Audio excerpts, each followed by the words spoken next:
بسم اللہ الرحمن الرحیم۔ رسائل و مسائل سیریز میں ٹاپک تھا چھوٹے ہوئے فرائض شرعیہ کی قضا۔ اس کا پارٹ 1 پہلے آ چکا ہے اور اب پارٹ 2 میں وہی بندہ سوال کرتا ہے کہ رسائل و مسائل سوال نمبر 93 کے جواب میں چھوٹی ہوئی نمازوں اور دیگر فرائض شرعیہ کی قضا کے بارے میں آپ نے لکھا ہے کہ ان کی قضا کا آسان طریقہ یہ ہے کہ فرض نمازوں کے بعد جو سنتیں عموماً پڑھی جاتی ہیں انہیں چھوٹے ہوئے فرضوں کی قضا کی نیت کر کے پڑھا جائے تو اس طرح آسانی سے آدمی اس قرض سے سبق دوش ہو سکتا ہے۔ یہاں سوال پیدا ہوتا ہے کہ کیا فی الواقع اس طرح سے چھوٹے ہوئے فرائض کی قضا لازماً ہر اس شخص کو دینی پڑے گی جس نے اپنی زندگی کا کچھ حصہ جاہلیت کی حالت میں گزارا ہے؟ ظاہر ہے کہ سائل کا منشا ان فرائض شرعیہ کی قضا کے متعلق تو دریافت کرنے کا نہیں ہے جو کسی شرعی عذر کی بنا پر آدمی سے چھوٹ جاتے ہیں، بلکہ ان فرائض سے ہے جن سے وہ دیدہ دانستہ اور محض بے عمل کی وجہ سے ایک مدت وہ 5 10 20 30 سال کی تک غفلت اور بے پرواہی برتتا رہا ہے۔ اب اگر وہ پوری عزم استقلال کے ساتھ اپنی سابقہ زندگی سے تائب ہو کر آئندہ اپنی زندگی کو شریعت کے مطابق بسر کرنے کا عہد کرتا ہے اور فرائض شرعیہ کی پوری پابندی کرتا ہے تو کیا سابقہ زندگی کے متروکہ فرائض کی قضا بھی اسے لازماً دینی ہوگی؟ کیا توبہ اس کے سابقہ گناہوں کی تلافی نہیں کر سکے گا؟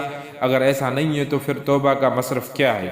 سورہ مریم کی ان آیات سے تو صاف طور پر یہ واضح ہوتا ہے کہ فخلف من بعدهم خلف اضاعوا الصلاة واتبعوا الشهوات فسوف يلقون غيا الا من تاب وآمن وعمل صالحا فاولئك يدخلون الجنة ولا يظلمون شيئا۔ ترجمہ ہے کہ پھر ان کے بعد وہ ناخلف لوگ ان کے جانشین ہوئے جنہوں نے نماز کو ضائع کیا اور خواہشات نفس کی پیروی کی، پس قریب ہے کہ وہ گمراہی کے انجام سے دوچار ہوں۔ البتہ جو توبہ کر لیں اور ایمان لے آئیں اور نیک عمل اختیار کر لیں وہ جنت میں داخل ہوں گے اور ان کے ذرے برابر حق تلفی نہ ہوگی۔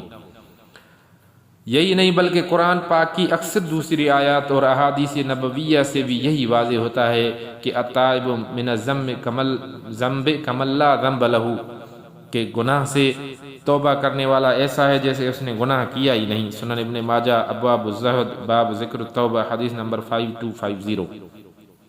ان آیات اور احادیث کی روشنی میں آپ کے ارشادات کی کیا توجیہ ہوگی؟ آپ نے ان فرائض شرعیہ کی قضا کے متعلق جو طریقہ تجویز کیا ہے اگر انسان اس پر عمل کرنا چاہے تو اس میں بھی کئی طرح کی الجھنیں پیدا ہوتی ہیں۔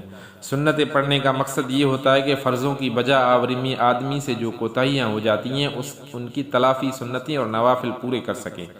اب اگر ساری سابقہ زندگی کی چھوٹی ہوئی فرض نمازوں کی قضا دیتے ہوئے سنتیں اور نفلیں پڑھنے کا موقع آدمی نہ پا سکے تو اس کی تمام نمازیں ادھوری رہ جائیں گی۔